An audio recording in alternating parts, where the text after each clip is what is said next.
सरदार वल्लभ भाई पटेल ने हमारे देश के लिए जो कुछ किया वो हम कभी भूल नहीं सकते।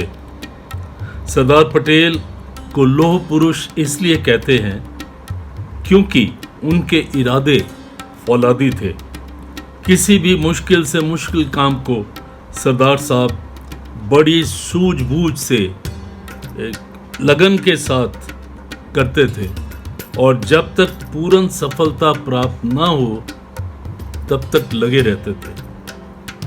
6 जुलाई 1948 के लखनऊ में भाषण में उन्होंने साफ कर दिया कि अगर हिंदुस्तान में रहना है तो मिलजुल कर प्रेम मोहब्बत से रहो और अगर अब भी चाहते हो कि पाकिस्तान आपके लिए अच्छा है तो वहाँ चले जाओ। इस मुल्क को और बांटने की कोशिश मत करो। उनके भाषण से कुछ अंश। सच्ची बात तो यह है कि 2 घोड़ों पर सवारी नहीं हो सकती, एक घोड़े पर ही सवारी होगी। अपना घोड़ा पसंद कर लो। लखनऊ ही के कई लोगों ने अपना घोड़ा पसंद कर लिया और समझ लिया कि 2 घोड़ों पर सवारी नहीं चलेगी। कॉन्स्टिट्यूशनल असेंबली में जब हमारा कॉन्स्टिट्यूशन बन रहा था तब वहाँ लखनऊ मुस्लिम लीग के एक लीडर थे।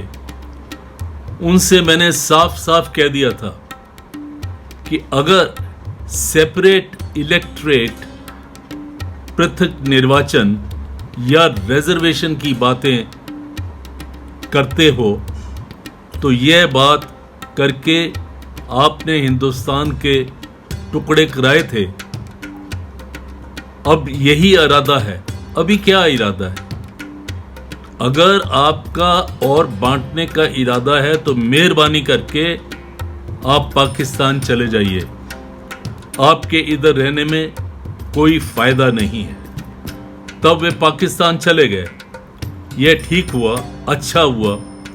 अब कौन कहता है कि तुम पीछे लौट कर आओ?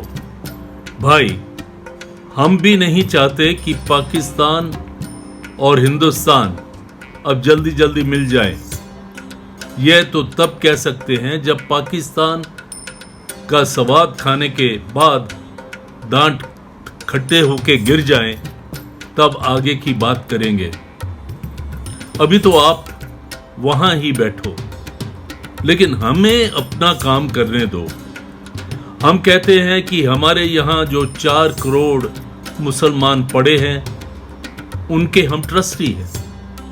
तो मैं हिंदू भाइयों से, जो नौजवान भाई हैं, उनसे ये कहना चाहता हूँ कि आप अक्ल से, अच्छे दिमाग से काम लीजिए, सूझबूझ से काम लीजिए, जिससे हमारा भी काम हो जाए और दुनिया में हमारी किसी किस्म की बदनामी भी ना हो।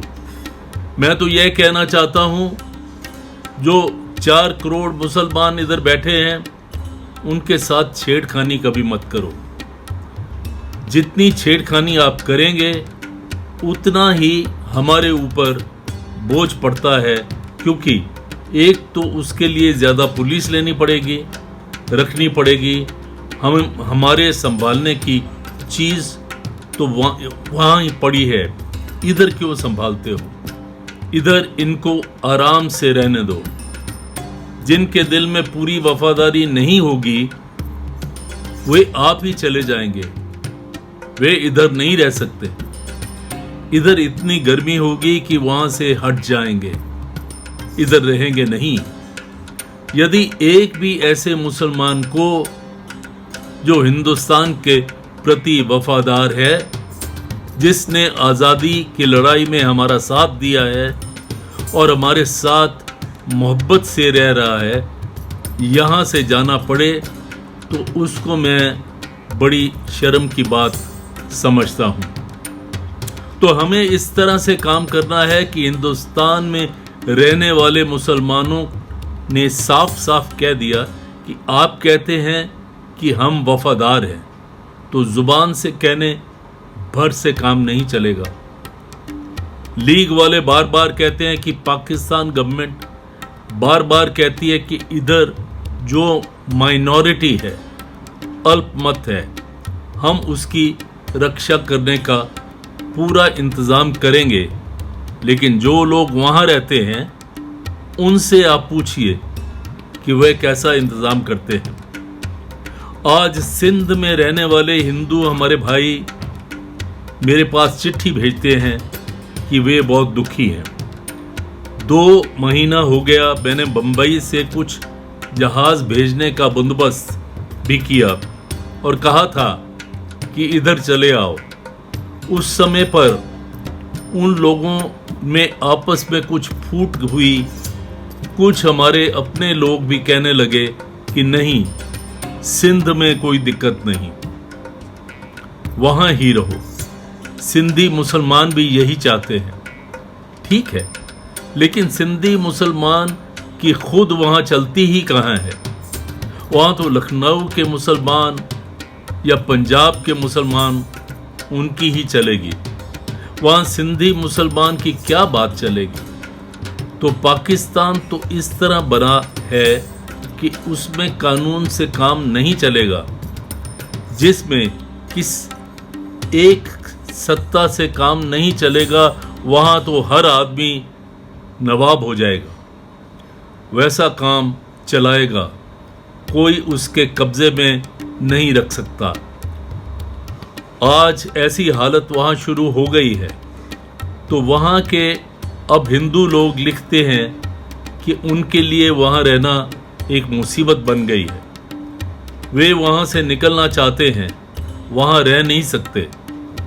तो 8-10 लाख लोग हिंदू जो वहाँ हैं, हमें वहाँ से निकालना है।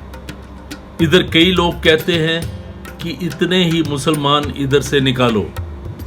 यह बात ठीक नहीं है। इस रास्ते पे हमारा काम नहीं चलेगा। यदि हमें पाकिस्तान के साथ हिसाब करना है तो वह इधर के मुसलमानों के साथ नहीं किया जा सकता। लेकिन अगर हम ठीक रास्ते पे चलें और हमारे दिमाग पे हम काबू रखें तो हमारे पास इतना सामान है कि पाकिस्तान की लड़ने की ख्वाहिश भी हो तो वह हमारा कुछ नहीं बिगाड़ सकेंगे। वह तो अभी बच्चा है, कल ही तो उसका जन्म हुआ है, वह क्या करेगा।